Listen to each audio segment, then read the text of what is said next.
إن هذا القرآن يهدي للتي هي أقوم. بسم اللہ الرحمن الرحیم. قرآن فہمی کے حوالے سے قرآن مجید کے تعارف کا ایک اور لیکچر پیش خدمت ہے. سلسلہ ترتیب یہ چل رہا ہے کہ تعارف قرآن کو ہم چھوٹے چھوٹے سوالات اور پھر ان کے جوابات کی شکل میں آپ کے سامنے پیش کر رہے ہیں تاکہ سوالات اور ان کے جوابات کی روشنی میں ہمیں قرآن مجید کا تعارف حاصل ہو جائے. تعارف قرآن کے تمام لیکچرز کے بعد انشاءاللہ ہم قرآن مجید کو سمجھنے کے مشن کو ہم چھوٹے چھوٹے لیکچرز کے حوالے سے عرض کریں گے جس میں ہر ایج کے لوگ قرآن مجید کو بآسانی سمجھ پائیں گے. تو آئیے آج کے لیکچر کا سوال لیتے ہیں. آج کے لیکچر کا سوال ہے مکی صورتوں کا پس منظر کیا ہے. میں پھر دہراتا ہوں، مکی صورتوں کا پس منظر کیا ہے. بڑا اہم لیکچر ہے. اگر آپ قرآن مجید کو سمجھنے کی خواہش رکھتے ہیں تو اس لیکچر کو بڑے دھیان سے سنیے اور اس کو سمجھیے. سب سے پہلے میں یہ واضح کر دوں کہ نزول قرآن کے حوالے سے صورتوں کی تقسیم دو طرح سے ہے. نمبر ایک مکی صورتیں، نمبر دو مدنی صورتیں. وہ صورتیں جو آپ صلی اللہ علیہ وسلم پر مکہ کے 13 سالہ دور دعوت میں نازل ہوئیں وہ مکی صورتیں کہلاتی ہیں، جبکہ 13 سالہ دور نبوت کے بعد جب آپ صلی اللہ علیہ وسلم اللہ کے حکم سے مکے سے مدینہ کی طرف ہجرت فرما گئے تو مدینہ میں جو قرآن مجید نازل ہوا ان صورتوں کو ہم مدنی صورتوں کے نام سے جانتے ہیں. تو آئیے مکی صورتوں کے پس منظر کو دیکھتے ہیں. میں نے سابقہ لیکچرز میں آپ صلی اللہ علیہ وسلم کی دعوت کو 3 مختلف ادوار میں بیان کیا تھا، جن میں پہلا دور 4 سے 5 سال کے عرصے کا تھا. تاہم اسی دوران ہی دعوت کے تیسرے سال ہی آپ صلی اللہ علیہ وسلم کی دعوت کا دور دوسرے مرحلے میں داخل ہوا. یہ دونوں ادوار مکی دور کے نام سے جانے جاتے ہیں. اس مکی دور میں مکی صورتوں کے پس منظر کے حوالے سے میں عرض کروں تو مکی دور کے ابتدائی ایام نزول قرآن کے پیغامات بالکل چھوٹے چھوٹے اور مختصر نوعیت کے تھے. ان کی زبان نہایت شیریں، پر اثر اور مخاطب قوم یعنی قریش کے عین مزاج کے مطابق تھی. گویا یہ پیغامات اتنے مسحور کن تھے کہ مخاطب قوم کے دلوں پر اثر انداز ہونے والے. نزول قرآن کے ان پیغامات میں مقامی رنگ بہت زیادہ تھا. پھر اگر کہیں دلائل، شواہد اور مثالوں کی ضرورت پیش آئی تو اس کلام میں انہی کے ماحول سے یہ دلائل، انہی کے ماحول سے یہ شواہد اور انہی کے ماحول سے ہی یہ مثالیں لی گئیں، کیونکہ مخاطب قوم یعنی قریش کو اللہ تعالیٰ نے اپنے دین کی اٹھان کے لیے منتخب کر لیا تھا اور آپ صلی اللہ علیہ وسلم کی دعوت کے نتیجے میں مختلف فیز میں اس قوم کو امت مسلمہ بننا تھا. چونکہ آپ صلی اللہ علیہ وسلم کی دعوت ابتدائی مرحلے میں اس قوم کے جاہلانہ نظام کے خلاف اٹھی تھی تو قریش اپنے جاہلی نظام کی فکر میں بھی ساتھ ساتھ ہلکان ہو رہے تھے.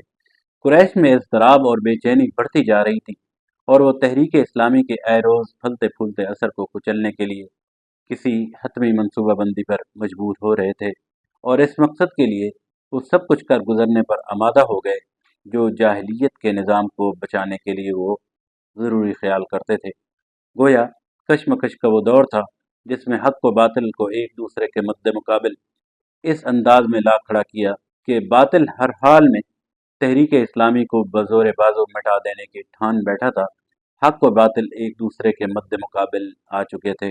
اس صورتحال میں نزول قرآن کو جس انداز میں نازل ہوا ہم اس کو 2 حصوں میں آپ کے سامنے پیش کریں گے. آئیے مکی صورتوں کے پس منظر کے حوالے سے پہلا حصہ دیکھتے ہیں. یہ پہلا حصہ اہل ایمان کے متعلق ہے. نزول قرآن میں مکی صورتوں کے پس منظر کے حوالے سے پہلا حصہ آپ صلی اللہ علیہ وسلم اور تحریک اسلامی کے ممبران سے متعلق تھا. آپ صلی اللہ علیہ وسلم کی دعوت کے نتیجے میں حق اور باطل ایک دوسرے کے مد مقابل آ چکے تھے. لہٰذا اس کشمکش کے دوران اللہ تعالیٰ نے حسب موقع اور حسب ضرورت اپنے نبی پر ایسے پرجوش خطبے نازل کیے جن میں جوش و جذبہ موجود تھا. ان خطبوں میں دریا کی سی روانی کی کیفیت کا سامان تھا. یہ خطبات سیلاب کی سی قوت سے بھرپور تھے. ان میں تیز و تند آگ کی سی تاثیر موجود تھی اور یہ کیفیتیں ایک طرف اہل ایمان کو تقویت کا سامان مہیا کر رہی تھیں، تو دوسری طرف ان خطبوں میں اہل ایمان کو ان کے ابتدائی فرائض بھی ساتھ ساتھ بتائے جا رہے تھے۔ ان کے اندر جماعتی شعور کو بیدار کیا گیا۔ انہیں خطبوں کے ذریعے ممبران تحریک اسلامی کو تقویٰ اور فضیلت اخلاق کے حوالے سے تعلیم دی گئی۔ انہیں پاکیزگی سیرت کے اصولوں سے روشناس کرایا گیا۔ ان کو دین حق کے تبلیغ کے طریقے بتائے گئے۔ کامیابی کے وعدوں اور جنت کی بشارتوں سے ان کی ہمت بندھائی گئی۔ انہیں صبر و استقامت اور بلند حوصلگی کے ساتھ اللہ کی راہ میں جد و جہد کرنے پر ابھارا گیا، اور انہی خطبوں کے ذریعے ممبران تحریک اسلامی میں فداکاری کا ایسا زبردست جوش اور ولولہ پیدا کیا گیا کہ وہ ہر مصیبت جھیل جانے اور مخالفت کے بڑے سے بڑے طوفانوں میں گھر جانے کے لیے بالکل تیار ہو گئے تھے۔ اب آئیے مکی صورتوں کے پس منظر کا دوسرا حصہ زیر بحث لاتے ہیں، جو اہل کفر اور مشرکین سے متعلق ہے۔ مکی صورتوں کے پس منظر کا دوسرا حصہ مخالفین اسلامی مشن یعنی قریش اور دیگر راہ راست سے منہ موڑنے والوں اور غفلت کی نیند سونے والوں سے متعلق ہے۔ نزول قرآن کے خطبوں کے ذریعے ان کو ان قوموں کے انجام سے ڈرایا گیا جن کی تاریخ سے اہل مکہ خود واقف تھے۔ ان کو تباہ شدہ بستیوں کے آثار سے عبرت دلائی گئی جن کے کھنڈروں سے شب و روز ان کا گزر ہوتا تھا۔ ان کے سامنے توحید اور آخرت کی دلیلوں کو ان کھلی کھلی نشانیوں کی شکل میں ان کے سامنے رکھا گیا جو دن رات زمین و آسمان میں ان کے سامنے بالکل نمایاں تھی، جن کو وہ خود اپنی زندگی میں ہر وقت دیکھتے اور محسوس کرتے تھے۔ ان کا انکار آخرت اور آبائی تقلیدوں کی غلطیاں ایسے واضح دلائل سے بیان کی گئیں جو دل کو لگنے اور دماغ میں اتر جانے والے تھے۔ ان کے ایک ایک شبہ کو دور کیا گیا اور ایک ایک اعتراض کا معقول انداز میں جواب دیا گیا۔ وہ الجھنیں صاف کی گئیں جو نہ صرف ان کے دلوں میں تھی بلکہ انہی الجھنوں کے ذریعے وہ دوسروں کو بھی الجھانے کی کوشش کر رہے تھے۔ جاہلیت کا ہر طرف سے گھیرا ایسا تنگ پکڑا گیا کہ عقل و خرد کی دنیا میں اس کے ٹھہرنے کی کوئی جگہ باقی نہ رہی۔ اس کے ساتھ ساتھ پھر ان کو خدا کے غضب، قیامت کی ہولناکیوں اور جہنم کے عذاب کا خوف دلایا گیا، اور ان کے برے اخلاق اور غلط طرز زندگی اور جاہلانہ رسوم کے حوالے سے ان پر گرفت کی گئی، اور حق دشمنی پر ان کو ملامت کی گئی، اور اخلاق، تہذیب و تمدن کے وہ بڑے بڑے اصول ان کے سامنے پیش کیے گئے جن پر ہمیشہ سے خدا کی پسندیدہ اور صالح تہذیبوں کی تعمیر ہوتی چلی آ رہی تھی۔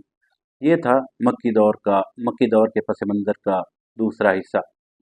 آپ صلی اللہ علیہ وسلم کی دعوت کا یہ مکی دور تھا، اور اس دور میں حق و باطل کی کشمکش نے مختلف منزلیں طے کیں، اور ہر منزل میں دعوت کی وسعت کو فروغ ملتا چلا گیا۔